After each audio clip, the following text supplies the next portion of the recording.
एक बार मैं रिसेप्शनिस्ट के लिए गई तो वहाँ मुझे बोला गया कि अगर आपकी फेस काला होता तो हम आपको जॉब दे देते और आपका तो फेस एकदम बेकार है तो आपको जॉब नहीं दी जाएगी। 1992 में और दोनों बेटी के साथ में सो रही और मेरे पति ने किया और जगह के चक्कर में किया, परिवार वाली ने मैं मानती हूँ अगर सीरोज नहीं होता आज मेरी लाइफ बिल्कुल ख़त्म हो गई होती, क्योंकि आज सीरोज है तो ऐसे मदद की है हम लोगों की शुरू ने, और मेरी नहीं बहुत से ऐसे अटैक लड़कियों की, और बहुत से जो हम लोग ऐसे अटैक हो जाता तो हम लोग घर से बाहर नहीं निकलते। आज हम अपनी बात रख पा रहे हैं और सबके सामने आज हम खुल के बोलते हैं कि ऐसे अटैक हमारे साथ हुआ, हम लोगों ने गुनाह नहीं किया। के बाद खासकर महिलाओं के साथ बड़ा एक चैलेंज होता है, क्योंकि जिस तरह समाज ने उनको एक उपभोग की वस्तु बना के रखा है, बाजार ने, समाज ने सुंदरता के अपने उन्होंने मानक गढ़ रखे हैं, और कलर में जब इतना असर होता है, आप समझ सकते हैं जब लड़का लड़की ढूंढने जाता है, माँ बाप उसके लड़की ढूंढने जाते हैं तो गोरा रंग देखते हैं कि लड़की साफ रंग साफ हो, गोरा हो, तो है मतलब स्थिति जब इतनी खराब है तो ऐसे अटैक पे तो आप समझ सकते हैं कितनी भयावह स्थिति है। वंदे मातरम दोस्तों, मैं रवि चौधरी स्वागत करता हूं हमारे चैनल रवि चौधरी तेरी मेरी बातें। दोस्तों, आज जिस जगह मैं बैठा हुआ हूं वहां का कोना कोना साहस, शक्ति, दृढ़ता और विश्वास से भरा हुआ है। जब भी आपको लगे कि आप अपनी ज़िंदगी से हताश हो चुके हैं तो इस कैफ़े में एक बार ज़रूर विज़िट कीजिएगा, आपको चीज़ें छोटी नज़र आने लग जाएंगी। आइए मिलते हैं उन चेहरों से जिनकी मुस्कान दमकता सोना है। नमस्ते मैम, मेरा नाम रवि चौधरी है, आपका शुभ नाम? मेरा नाम गीता है और मैं आगरा से बिलोंग करती हूँ। मैम, मैं आपसे पूछना चाहता हूँ कि आप इतना साहस कहाँ से लाते हैं अपने अंदर? थोड़ा आप बताएंगे सीरोज के बारे में और अपने बारे में कुछ? मेरे पर अटैक हुआ है 1992 में और दोनों बेटी के साथ में सो रही और मेरे पति ने किया और जगह के चक्कर में किया, परिवार वाली ने कि लड़की हो रही हैं, तो एक तरफ से सब ने बिल्कुल हिम्मत हमारी टूट गई और बिल्कुल सब ने ऐसा छोड़ दिया कि हम समाज का हिस्सा ही नहीं है, बिल्कुल अगल कर दिए। और हिम्मत इतनी या सिरोज में आया कि नहीं है, हमें मिली है हिम्मत, और पहले हम कुछ नहीं जानते, मैं तो पढ़ी भी नहीं हूँ, बिल्कुल एक क्लास भी। मैम, हम आपके पास्ट के बारे में नहीं पूछना चाहते, बस हमें ये चाहिए कि हम आपको देख के साहसी बने। तो ये जो आपके अंदर साहस है उसके बारे में आप समाज को क्या कहना चाहती हैं? समाज के लिए क्या बोलना चाहती हैं आप? मैं समाज के लिए यही बोलना चाहती हूँ कि हिम्मत ना हारे, और काकि मैं जो लोग कहते हैं कि लड़का कर सकते हैं तो लड़की क्यों नहीं कर सकती हैं, अपने अंदर से हिम्मत मिलती है और हम कहाँ नहीं कर सकते हैं, लड़की के हो चाहे लड़का हो सब कुछ कर सकते हैं, अंदर हिम्मत होना चाहिए और घर वाले इनको हिम्मत बनानी चाहिए कि बेटी तुम कुछ भी करो, तो हिम्मत बाहर से नहीं लानी चाहिए, अपने अंदर ही हिम्मत मिलती है, अंदर ही ढूंढ के नहीं। अच्छा मैम, मैं आपसे एक चीज़ और पूछना चाहता हूँ कि सुंदरता की क्या परिभाषा है? समाज सुंदर चीज़ों के पीछे भाग रहा है, समाज को हर चीज़ सुंदर चाहिए, तो मैं आपसे पूछना चाहता हूँ सुंदरता की क्या परिभाषा है? लोग समाज में घृणा क्यों करते हैं? और सुंदरता तो ये है कि ज़्यादातर शक्ल की और सुंदरता देखते हैं लोग बाग, और सुंदरता तो अंदर की हमारे मन में ही है, नेचर थे और हमारे अंदर ही सुंदरता है, और शक्ल की तो ये है कि आ जाता है कल ना है, अपने अंदर ही मन में सुंदरता होनी चाहिए। मैम, सिरोज आपकी कैसी मदद करता है? सरोज ने बहुत अच्छी मदद कर सब लड़कियों को देता हम सरोज मदद, और हम सरोज ते इतने अच्छी ज़िंदगी जी रहे हैं, और हम पहले बहुत बातें रहते और हिम्मत मिली हमने सरोज ते, सब तरह से सरोज मदद करता है हमारी, और सपने ने लड़की पूरा कर रही हैं, जो लड़की चाहे मन में जो करना चाहे वो कर सकती हैं लड़की, और हमारा घर परिवार चल रहा और अच्छी ज़िंदगी जी रहे हैं, पूरी मदद। थोड़ा सा बताएंगे कि किस तरीके से आपके परिवार की आजीविका चल रही है और किस तरीके से थोड़ा सा योगदान मिल रहा है, आपके घर संसार कैसा चल रहा है, और सिरोज इसमें कितना योगदान अच्छे से कर रहा है उन सभी महिलाओं के लिए? सिरोज पहले तो हम बहुत बातें रहते बता नहीं सकते हैं, पहली बात है ना भूल गए, या पहले तो रोना आ तो मतलब कोई पूछते तो आंसू ही करते, अब तो बहुत हिम्मत मिल गई है, अब नहीं रोते हैं हम, अब तो हिम्मत इतनी मिल गई सोचते कि पहले तो बहुत तरसते सब चीज़ को, और अब तो ये है कि सैलरी भी मिलती है हमने और आगरे से और अपने मतलब मायके से, और अब तो हम फ्लाइट जहाजन में भी बैठ लें, बम्बई या ना कहाँ घूम आए सरोज ने, जो चीज़ जो दुनिया में नाम ही सुने वो देखी नहीं, सरोज ते ही देखी है हमने। मेरी बेटी ऑस्ट्रेलिया गई, सरोज की वजह से गई, 11 महीना रह के आई है, हमारी एक पिक्चर बनी, हमने जो देखो नहीं नाम ही सुनो वो सब कुछ सृष्टि देख देख हैं हमने तो सब कुछ जितने जिंदगी के सुख है आनंद है सृष्टि मिले हैं सब लड़की को। ये थी गीता जी, जिनसे बात करके हमें साहस, उत्साह और शक्ति का और साथ ही साथ विश्वास का अभाव भी होता है। नमस्ते मैम, मेरा नाम रवि चौधरी है। आपका शुभ नाम? मेरा नाम मधु है और मैं आगरा से ही हूँ। मधु जी, सिरोज आपका कैसे मदद कर रहा है, कैसे योगदान कर रहा है और कैसे चल रही है आपकी दुनिया सिरोज में? मैं मानती हूँ अगर सीरोज नहीं होता आज मेरी लाइफ बिल्कुल ख़त्म हो गई होती, क्योंकि आज सीरोज है तो हम जिंदा हैं। क्योंकि मेरे पे अटैक होने के बाद जब मुझे घर में दिक्कतें आई और मैं अपने बच्चों को पढ़ा भी नहीं पाती थी, और जबकि मैं रेंट पे रहती थी उसका किराया भी नहीं निकाल पाती थी, 2 वक्त का खाना भी नहीं निकाल पाती थी, तो मैं जॉब के लिए जाया करती थी। मुझे जॉब कोई नहीं देता था। मैंने काफ़ी ट्राई करी जॉब के लिए, एक गारमेंट्स में भी की, मसाले के में भी की और डोर टू डोर की, काफ़ी की। लेकिन एक बार मैं रिसेप्शनिस्ट के लिए गई तो वहाँ मुझे बोला गया कि अगर आपकी फेस काला होता तो हम आपको जॉब दे देते, और आपका तो फेस एकदम बेकार है तो आपको जॉब नहीं दी जाएगी। तो मुझे कोई जॉब नहीं देता था, तो इसकी वजह से फेस की वजह से एकदम मुझे ऐसा हताश हो गई थी कि मैं अपने आप को ख़त्म करने की कोशिश करती थी। लेकिन जो मेरा परिवार है ना, मेरे बच्चे हैं, मेरे पे 3 बच्चे हैं, हस्बैंड है, तो मेरे हस्बैंड का लगा हुआ कोई काम नहीं है, कभी कुछ करते हैं, कभी 6 महीने बैठ जाते हैं।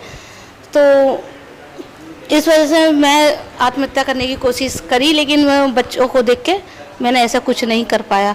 फिर भी मैं जॉब के लिए ट्राई करती रहती थी। एक दिन मुझे पता चला कि कंपनसेशन मिल रहा है, तो मैंने कंपनसेशन के लिए ट्राई किया, लेकिन मेरी FIR दर्ज नहीं थी, तो मुझे कंपनसेशन नहीं मिला। तो मुझे बताया गया कि आप वहाँ जाइए सिरोज हैंगआउट कैफ़े, आपको मदद मिलेगी और आपको जॉब भी मिलेगी। तो मैंने एक कल्याणी मिश्रा मैम थी, तो उन्होंने मुझे यहाँ का पता बताया। मैंने उनसे बोला अगर मुझे जॉब नहीं मिलती कहीं, नहीं आप जाइए वहाँ मिलेगी। मैंने ये फेस की वजह से कहीं नहीं मिलती, तो नहीं आप तो बहुत सुंदर हो, आप तो जाइए वहाँ ज़रूर मिलेगी। मैं यहाँ पर 2016 में आई, तो 2016 में मुझे यहाँ पर जॉब लगी। उसके बाद मेरी लाइफ एकदम चेंज होती चली गई। सो आप 2016 से हैं? जी। तो तब से लेके अब तक कैसा सफ़र रहा है? मेरा बहुत अच्छा सफ़र रहा है। जबकि मैं अपने बच्चों को पढ़ा नहीं पाती थी, मैं अपने बच्चों को पढ़ाती हूँ। रेंट नहीं निकाल पाती थी, मैं अपना रेंट भी निकालती हूँ, और जो पहले जो दिक्कतें होती थी वो नहीं हो रही है। आज मेरे बच्चे पढ़ भी रहे हैं। मेरी बेटी मेरे पे 3 बच्चे हैं, बड़ी बेटी है तो होटल मैनेजमेंट का कोर्स कर रही है जयपुर से, और एक छोटा बेटा है तो काश मैं पढ़ा भी नहीं पाती, सही बता रही हूँ। जो जिस इसको कॉलेज में वो पढ़ रहा है इस वक्त 8th में है, father angle school greater Noida, तो वहाँ पर फीस नहीं लगती, क्योंकि अगर मैं यहाँ नहीं जुड़ी होती तो मुझे कॉलेज का पता नहीं होता। तो वहाँ पर फीस नहीं लगती, तो वो वहीं हॉस्टल में रहता है। और एक मेरा बीच का बेटा है, वो थोड़ा स्पेशल चाइल्ड है, तो वो घर पे उसकी देखभाल के लिए उसके पापा रहते हैं, तो मैं ही घर का खर्चा चलाती हूँ, मैं जॉब करती हूँ। वन लास्ट क्वेश्चन मैम, समाज को जो महिलाओं को उन दृष्टि से देखते हैं, घृणा की दृष्टि से देखते हैं, तो आप उनको क्या सलाह देंगी? उनकी सोच में क्या परिवर्तन लाने की ज़रूरत है? सोच तो ये होनी चाहिए कि सबसे पहले तो अपने खुद से ही बदलाव होना चाहिए। अगर जो सोचते हैं कि लड़की में अंतर है, लड़के में अंतर है, जो लड़कियों को रोका जाता है और लड़कों को नहीं रोका जाता, ये नहीं होना चाहिए। रोका तो अगर रोक रहे हो तो दोनों को रोको, और जो अगर तुम लड़की को रोक रहे हो तो ये गलत है ना, क्योंकि भाई उनका भी जीने का क्या, और वो भी चाहती है कि मैं जॉब करूं, मैं रात को बाहर रह के अपना कुछ भी कर सकती हूँ, यानी कि एंजॉय कर सकती हूँ, जॉब भी कर सकती हूँ नाइट में। तो लड़कियों को नहीं हो सकता है ना ऐसा, क्योंकि जो क्राइम करने वाले हैं जो लड़के हैं वो हर लड़के को एक सा नहीं कहा जाता, क्योंकि जिसने अटैक किया एक वो भी जेंट्स है और जिसने हमें सपोर्ट किया वो भी एक जेंट्स है। समाज में अच्छे और बुरे दोनों ही लोग हैं, तो लड़कियों को लड़कों में भेदभाव नहीं करना चाहिए। जी। सो मधु जी, हमसे बात करने के लिए बहुत बहुत शुक्रिया। आपने हमें अपनी लाइफ के बारे में बताया, उन पहलू के बारे में बताया जिनसे आप गुजरे हो। और जैसा कि मैं आपको बता दूं मेरे दर्शक लोग, जो सिरोज हैंगआउट है कहीं ना कहीं समाज में महिलाओं की बहुत मदद कर रहा है, और मैं आपको यही कहूँगा कि प्लीज़ आप विज़िट कीजिए और अपना कंट्रीब्यूशन ज़रूर दीजिए। नमस्ते मैम, आपका शुभ नाम? मेरा नाम रुकैया है और मैं आगरा से ही हूँ। क्या लगता है शिरोज कैसे आपका मदद कर रहा है, उसमें क्या योगदान है? शिरोज ऐसे मदद की है हम लोगों की शिरोज ने, और मेरी नहीं, बहुत से ऐसे अटैक लड़कियों की, और बहुत से जो हम लोग ऐसे अटैक हो जाता तो हम लोग घर से बाहर नहीं निकलते। आज हम अपनी बात रख पा रहे हैं और सबके सामने आज हम खुल के बोलते हैं कि ऐसे अटैक हमारे साथ हुआ, हम लोगों ने जो गुनाह नहीं किया, गुनाह उसने किया है, कि हम फेस कवर करके नहीं चलते। आज हम कंधे से कंधा मिला के चलते हैं, क्योंकि बाहर निकल के हम अपनी बात हर किसी के सामने रख सकते हैं। तो शिरोज ने इस तरह की मदद की है। और मेरे परिवार में जैसे कि मेरे भाई थे, जैसे मेरा अटैक हो गया तो मैंने अटैक के बाद अपने बाहर निकलना बंद कर दिया। मेरे भाइयों ने भी कोशिश नहीं करी मुझे बाहर निकालने की, उन्होंने सोचा कि मजबूर है तो रहन दो। और शिरोज ने, जो आलोक भाई, आशीष भाई, उन्होंने मुझ जैसी लड़कियों को बाहर लेके आए और आज मैंने अपनी बात सबके सामने रखी। तो ये शिरोज ने बहुत बड़ी मदद की। तो ये बहुत अच्छी बात है, शिरोज इतना योगदान कर रहा है हम सभी महिलाओं के लिए। सो आपकी दुनिया, आपकी आजीविका कैसी चल रही है? इस टाइम तो मैं बहुत अपने को खुश नसीब समझती हूँ, और मैं जैसी बहुत लड़कियाँ अपने को लकी समझती हैं कि आज हम इस प्लेटफॉर्म पे जॉब कर रहे हैं, और जो अपने मन में आती है हम वो चीज़ें करते हैं। हम लोगों को एक नया प्लेटफॉर्म मिला है, हम खुल के अपनी बात रख सकते हैं, हम हर चीज़ के लिए हमें सपोर्ट होता है। तो शिरोज के लिए ये योगदान रहा है, और ये चीज़ें हम यहाँ कर पा रहे हैं, तो हमारी जीवन बहुत अच्छे से कट रहा है। So ma'am, one last question, आप समाज में मिलते जुलते हैं लोगों से, तो वो आपको जब भी देखते हैं उनकी क्या प्रतिक्रिया होती है, वो आपको किस नज़रिए से देखते हैं, उनके प्रति आप क्या कहना चाहती हैं, उनका क्या बिहेवियर होता है आपकी तरफ से? शायद मैं ये कहना चाहूँगी, जैसे मैं शिरोज से नहीं जुड़ी थी तो मेरे ही कुछ अपने ही रिश्तेदार थे, तो वो लोग शायद मुझसे बात नहीं करना चाहते थे, और जब से मैं शिरोज से जुड़ी हूँ वो इस चीज़ पे बात करते हैं, मेरे बारे में जानते हैं। मैं उनको बताती हूँ कि आज मैं शिरोज में काम कर रही हूँ, तो शायद उन लोगों को भी मुझे देख के, और मेरे जो रिश्तेदार हैं उनको देख के लड़की और लड़के में फ़र्क समझ आता था। पहले फ़र्क करते थे, बट इस टाइम नहीं करते हैं, कि वो लोग यही सोचते हैं कि हम एक लड़की के साथ इतना कुछ होने के बाद भी आज वो लड़की बाहर निकली है। और मैं अपने परिवार को भी सपोर्ट करती हूँ, जैसे मेरा बेटा है, आज वो पढ़ पा रहा है। शायद अगर मेरे पास अटैक नहीं हुआ था तो एक घर में बैठी भी मैं, कहीं मेरी शादी हो गई और मैं मामूली, एक नाम नहीं मिलता, एक मामूली सी एक बन के घर में रहती, एक हाउस वाइफ रहती, बट आज मुझे एक नया नाम मिला है, शिरोज से जुड़ के फाइटर। तो आज मैं सबको समाज में बताती हूँ, अपने रिश्तेदारों को बताती हूँ कि मेरा नाम, जैसे वहाँ फाइटर्स कहते हैं, मेरा बेटा खुद भी कहता है कि मेरी मम्मा फाइटर्स है। और आप सभी लोग फाइटर्स हैं? जी, इसमें कोई शक नहीं है। बिल्कुल बिल्कुल, हम लोग फाइटर्स हैं, क्योंकि सारा काम शिरोज ने किया है, हमें सपोर्ट किया है, और आज हम खुल के बात करते हैं। बहुत बहुत शुक्रिया मैम हमारे से बात करने के लिए। आइए बात करते हैं शिरोज हैंगआउट फाउंडर से। तो सर, सबसे पहले सैल्यूट करते हैं आपके जज्बे को, और सलाम करते हैं आपको कि ऐसे लोग हैं इस समाज में जो इतने बड़े बड़े कारनामे कर रहे हैं। कुछ बताएंगे अपने बारे में कि ये शिरोज क्या है और कैसे वर्क करती है, और ये जज्बा, ये प्रेरणा आपको कहाँ से मिली? शिरोज आने से पहले इसकी एक कहानी है कि शिरोज क्यों आया और जी। क्यों इसकी ज़रूरत पड़ी। 8 मार्च 2013 को हम लोगों ने एक अभियान शुरू किया था जिसका नाम था स्टॉप एसिड अटैक्स। और इसका मोटिव ये था, उद्देश्य ये था कि देश भर में जितने भी एसिड अटैक के केसेस हो रहे हैं उनके बारे में जानकारी इकट्ठा करना, और ये समझना कि उनकी स्थिति क्या है, सामाजिक, आर्थिक, और वो कैसे सरवाइव कर रहे हैं, उनके इलाज के लिए क्या व्यवस्थाएं हैं। क्योंकि 2013 के पहले ये अपराध की श्रेणी में नहीं था, मतलब पर्टिकुलर जैसे रेप को लेकर बात होती है या फिर हत्या को लेकर बातचीत होती है, तो 2013 के पहले एक कोई कैटेगराइज अपराध नहीं था कि आप इस आईपीसी को देखकर ये समझ सकें कि इतने एसिड अटैक के केस हो सकते हैं। ना सरकार के पास कोई आंकड़ा है, ना ही एनसीआरबी के पास कोई आंकड़ा था। तो हम लोगों ने, मतलब हमारी टीम ने प्रयास किया कि क्यों ना इस मुद्दे को हम मेन स्ट्रीम का मुद्दा बनाएं इस कैंपेन के माध्यम से। अच्छा, हमारे सामने भी चैलेंजेस था, क्योंकि ना आपके पास कोई लिटरेचर है, ना आपके पास कोई डेटा है जिससे आप ये समझ सकें कि किस भौगोलिक या फिर किस कोने में ज़्यादा एसिड अटैक के केसेस हो रहे हैं, या किस बैकग्राउंड के लोग कर रहे हैं, या किस मनोदशा के लोग कर रहे हैं, किस साइकोलॉजी से गुजरते हैं जो करते हैं। तो हम लोग कैंपेन स्टार्ट किया 8 मार्च 2013 को, और हम देश भर में प्रयास किया। दिल्ली से शुरू किया हम लोगों ने, फिर जहाँ भी कोई घटना होती थी हम जाते थे। हमने सब कैंपेन बहुत सारे बनाए उसके अंदर, और हम देश भर में, राज्यों में, शहरों में गए। और उस समय हमें रियलाइज़ हुआ, क्योंकि जिनके साथ घटना हो चुकी है उनके लिए कोई व्यवस्था नहीं है, पहली बात। न रिहैबिलिटेशन प्लान है, ना ही उनको आगे ले जाने के लिए कोई छोटी मोटी योजना भी नहीं थी। तो हमें ये काम करते हुए, क्योंकि जागरूकता एक बहुत लंबा प्रोसेस है, मतलब आप लगातार करते रहेंगे और बहुत सारे लोग हैं, उनके साथ धीरे धीरे आप उन तक पहुंच सकते हैं और इस बारे में जानकारी उन्हें दे सकते हैं कि इसके असर क्या है, इसके प्रभाव क्या है अगर घटनाएं होती हैं। तो हम ये चाहते थे कि क्योंकि लड़कियों ने भी जिनके साथ हम काम कर रहे थे, जो कैंपेन अभियान का हिस्सा थी, और वो ये लगातार ये कहती थी, उनके घर वाले कहते थे इससे क्या होगा, अभियान से क्या होगा, कुछ तो असर नहीं होगा ना, आपकी ज़िंदगी तो नहीं बदलेगी ना, आप केवल लोगों से कहते रहेंगे, इसमें तो धन व्यय ही हो रहा है ना, आप घर से जा रहे हैं, आ रहे हैं।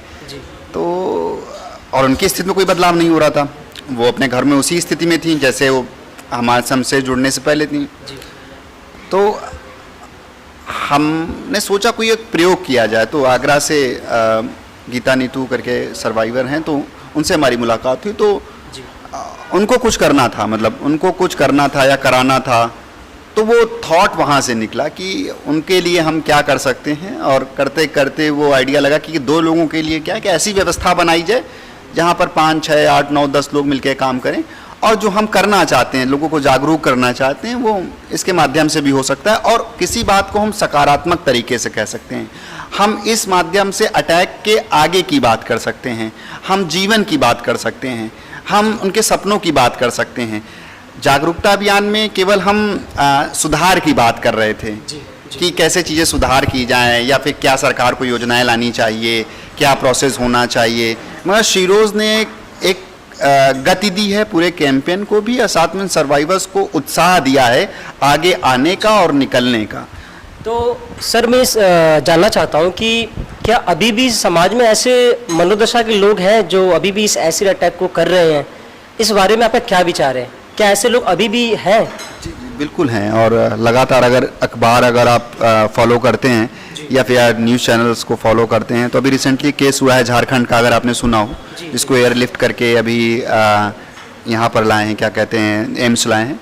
अभी आपके आगरा में एक केस हुआ था, ये शायद शाहगंज के आसपास का है, मुझे एग्जैक्ट याद नहीं। उनके साथ हम लोग काम कर रहे हैं, एम्स में उनका भी इलाज हो रहा है। तो कहने का मतलब है कि मनोदशा में तो काफ़ी फ़र्क तो नहीं आया है। और नंबर ऑफ एसिड अटैक देखें कि एनसीआरबी का डेटा जो सरकारी डेटा है उसमें तो गिरावट है। तो इस विषय में आप क्या कहना चाहते हैं कि एसिड अटैक जो है, जैसे कि आप कह रहे हैं कि गिरावट आई हुई है, लेकिन उन पीड़ितों का क्या है, कि वो कैसे अपनी लाइफ को जीते हैं और कैसे, कुछ थोड़ा सा आप हमारे दर्शकों को क्या एडवाइस देंगे? देखिए, एसिड अटैक होने के बाद खासकर महिलाओं के साथ बड़ा एक चैलेंज होता है, क्योंकि जिस तरह समाज ने उनको एक उपभोग की वस्तु बना के रखा है, बाजार ने, समाज ने सुंदरता के अपने उन्होंने मानक गढ़ रखे हैं। और कलर में जब इतना असर होता है, आप समझ सकते हैं, जब लड़का लड़की ढूंढने जाता है, माँ बाप उसके लड़की ढूंढने जाते हैं, तो गोरा रंग देखते हैं कि लड़की रंग साफ हो, गोरा हो। तो है, मतलब स्थिति जब इतनी खराब है, तो एसिड अटैक पे तो आप समझ सकते हैं कितनी भयावह स्थिति है लड़की के लिए। क्योंकि चैलेंज ये है कैसे फेस करे अपने आप को, कैसे अपने आप को स्वीकार करे, कैसे उसके घर वाले लोग जब उसको देखते हैं बार बार, तो उनके मन में पता नहीं किस तरह के ख्याल उठते हैं, नकारात्मकता किस तरह उनके ऊपर हावी होती है। तो स्थिति तो बहुत भयावह है, मतलब जिसको शब्दों से बयां नहीं किया जा सकता है। इसलिए समाज के लोगों को उनके साथ होना पड़ेगा।